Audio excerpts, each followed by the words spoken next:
The man who found the Nether Scrolls did not know what he had discovered. He could not have known. No living being on Toril at that time could have looked upon those 100 sheets of flattened gold and understood what they truly were. For the knowledge contained within them was not merely advanced. It was alien. It belonged to an age so remote, so utterly removed from the world of men and elves and dwarves, that even the concept of understanding it required a kind of intellectual courage that borders on recklessness. And yet, understand it they did. The Netherese, with their bottomless hunger and their terrifying speed of comprehension, took these artifacts of an impossibly ancient civilization and used them to catapult themselves from a minor nation of clever spellcasters into the most powerful magical civilization the world had ever known. The discoverer's name has come down to us simply as Finder. Whether this was his birth name or a title bestowed upon him afterward by a grateful nation, the histories do not agree. What they do agree upon is the basic shape of his story. Finder was an arcanist, one of the growing number of formally trained spellcasters who had emerged from the general population of cantrip-wielding citizens to dedicate their lives to the serious study of the art. He was an explorer by temperament, one of those restless souls who found the settled lands of Netheril too small and too familiar for his tastes. He ranged far afield, traveling through the wild forests and broken hill country to the west of the narrow sea, mapping terrain and cataloging the ruins that dotted the landscape like the bones of some enormous creature half buried in the earth. These ruins were old, unfathomably old. They predated the elven kingdoms. They predated the dwarven halls. They predated, so far as anyone could determine, everything. The structures were built from materials that no one could identify. Not stone, not metal, not crystal, but something that partook of the qualities of all three. Their architecture followed geometries that made the eye ache and the mind rebel. Doorways opened onto rooms that seemed larger on the inside than the outside. Corridors turned at angles that should have been impossible. And in the deepest chambers, strange creatures lurked. Things that did not belong to the natural order of the world. Things that seemed to flicker at the edges of perception, as though they existed only partially in the reality that mortals knew. Finder explored these ruins with the methodical care of a scholar and the reckless courage of a man who had not yet learned what fear was for. He documented what he found. He sketched the alien architecture. He collected samples of the unknown materials. And then, in a ruined structure somewhere in the area west of the Far Horns Forest, he found a chamber that had been sealed since before the world was young. Inside were 100 scrolls made of flattened gold. Each scroll was approximately 2 feet in length and perhaps 6 inches wide, thin as parchment but heavier than it should have been, as though the gold itself had been compressed or altered in some way that increased its density beyond what was naturally possible.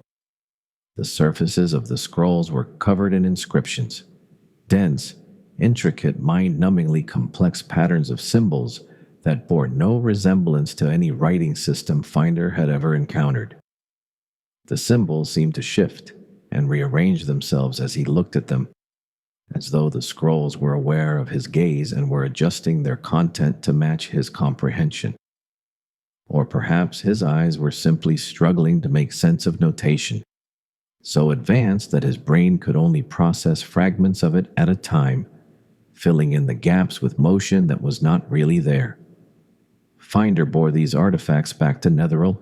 He named them the Nether Scrolls, in honor of his homeland, and he presented them to the arcanists of the nation with the excitement of a man who knows he has found something important, but does not yet understand just how important it is. The arcanists understood immediately. The Nether Scrolls were not merely a collection of spells or a compendium of magical theory. They were the keys to magic itself.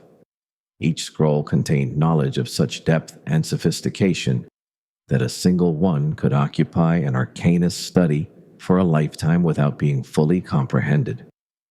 Taken together, the 100 scrolls constituted a complete and systematic exposition of the art in all its aspects. From the most elementary cantrips to magical principles so advanced that they bordered on the divine. They were, in effect, a textbook written by beings who had mastered every aspect of magic that could be mastered, set down in a form that could be decoded by minds capable of rising to the challenge.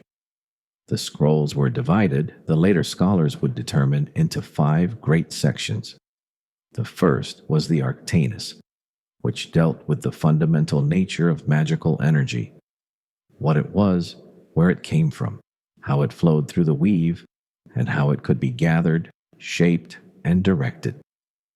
The second was the Magicus, which described the practical application of magical theory, the casting of spells, the creation of enchantments, the manipulation of the raw stuff of the art.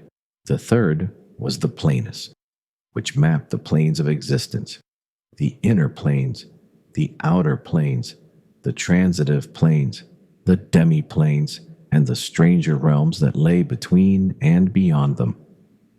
The fourth was the Nominus, which dealt with the naming of things, the true names of creatures, objects, and forces, and the power that knowledge of a true name could confer.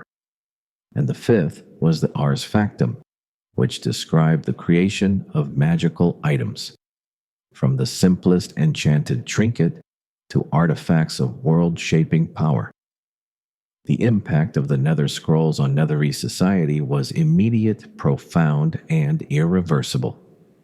It was as though a civilization of talented amateur musicians had suddenly been handed the complete works of every composer who had ever lived, along with detailed instructions on how to build instruments of impossible perfection. The arcanists of Netheril threw themselves into the study of the scrolls with a ferocity that astonished even those who were accustomed to the Netherese appetite for knowledge.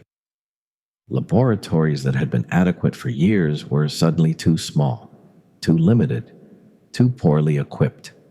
New facilities were built, new methods of instruction were developed, new hierarchies of magical study were established, as arcanists began to specialize in particular aspects of the scroll's teachings.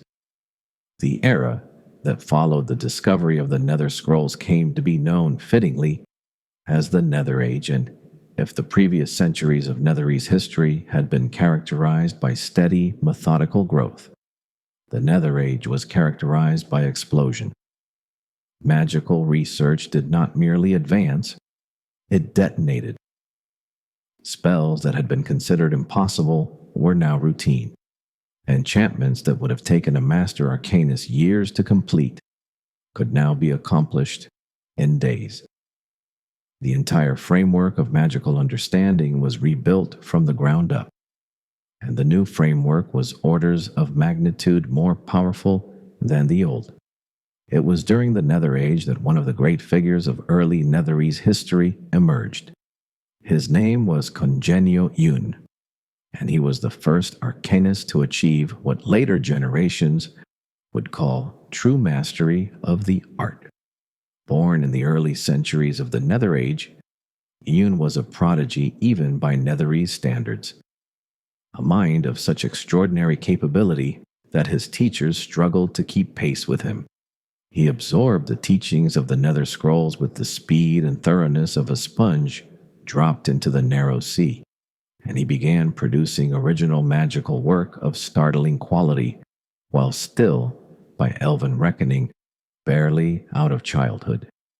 Ioun's most famous creation, the invention that would carry his name across the ages and into the vocabulary of adventurers who had never heard of Netheril, was a class of magical stones that would come to be known as Ioun stones.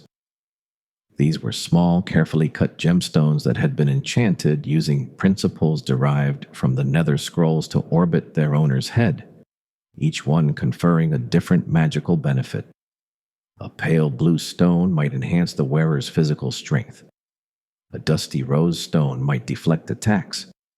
A clear spindle stone could sustain its owner without food or water. The stones were marvels of magical engineering, compact, elegant, and devastatingly effective. And they became one of the most sought-after magical items in the history of Faerun. Thousands of years after the fall of Netheril, adventurers would still find Ioun stones in the ruins of the Empire and prize them above almost any other treasure. But Ioun stones, remarkable as they were merely one expression of the broader magical revolution that the Nether Scrolls had unleashed. Across the nation, arcanists were producing innovations that would have been unthinkable a century earlier. New schools of magic were codified and taught. New methods of enchantment were developed that allowed magical items to be created more quickly, more reliably, and with greater power than ever before. The relationship between the Netherese and the Weave deepened and intensified as the arcanists learned to draw upon the fabric of magic with a skill and a boldness that the elves found deeply unsettling. For the elves were watching as they always watched, and what they saw filled them with a complex mixture of emotions that defied easy categorization. Pride, perhaps, that their former students had risen so high.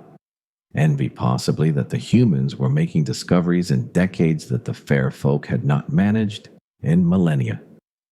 And fear, a cold, certain, bone-deep fear, that the Netherese were advancing too far, too fast, without the wisdom to understand the consequences of what they were doing.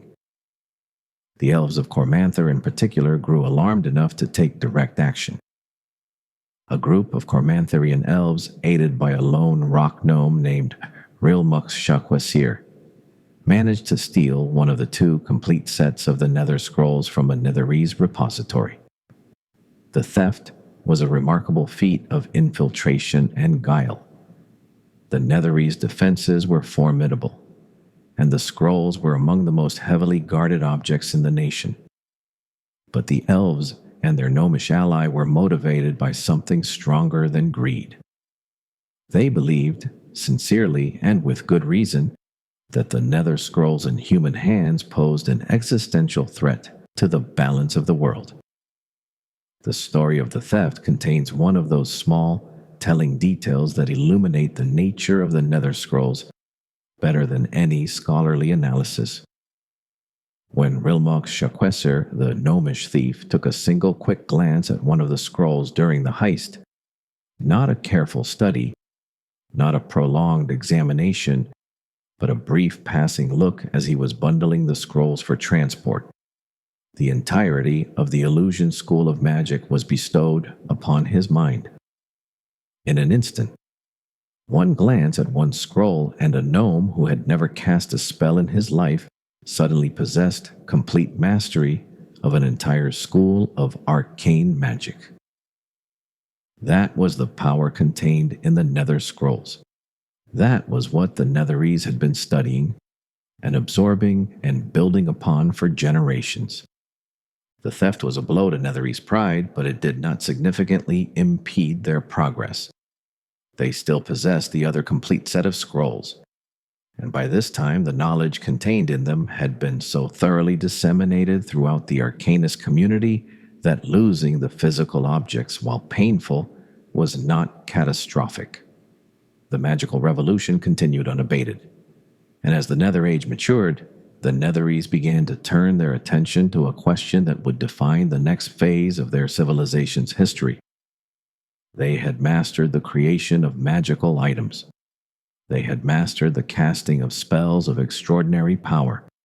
They had mapped the planes and named the creatures that dwelt within them.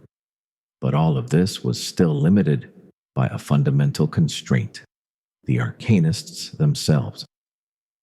No matter how skilled, no matter how knowledgeable, every arcanist was still a mortal being with finite reserves of energy. Every spell cast from the Weave cost something: vitality, concentration, years of life. The most powerful spells demanded the most from their casters, and even the greatest arcanist could only channel so much magical energy before exhaustion claimed them. What the Netherese needed was a way to bypass this limitation, a way to access the power of the weave without paying the personal toll. A device, perhaps, or a technique, or a discovery that would allow them to draw upon raw magical energy directly, channeling it into their creations without filtering it through the fragile vessel of a mortal body. They needed, in other words, the Mythalar, and the Mythalar needed Ioun. But before we speak of that most consequential of inventions, let us pause for a moment and consider what the Netherese had achieved. In the space of a few centuries, a mere handful of generations, the briefest of moments in the long history of Faerun, a nation of fisherfolk and farmers had transformed itself into the most advanced magical civilization in the world. They had done this not through conquest, not through divine favor, not through any supernatural advantage, but through the simple, terrifying power of human curiosity, amplified by knowledge. The Nether Scrolls had given them the tools. Their own insatiable hunger had given them the drive. And the result was a civilization that was already beginning to make the elves look over their shoulders with something uncomfortably close to jealousy. The Netherese had found the keys to a kingdom of magic, and now they were about to build the kingdom itself, not on the ground, where it would have been merely extraordinary, but in the sky, where it would become the stuff of legend. The narrow sea still glittered below them, but the Netherese had already stopped looking down. Their eyes, as always, were fixed firmly on what lay above,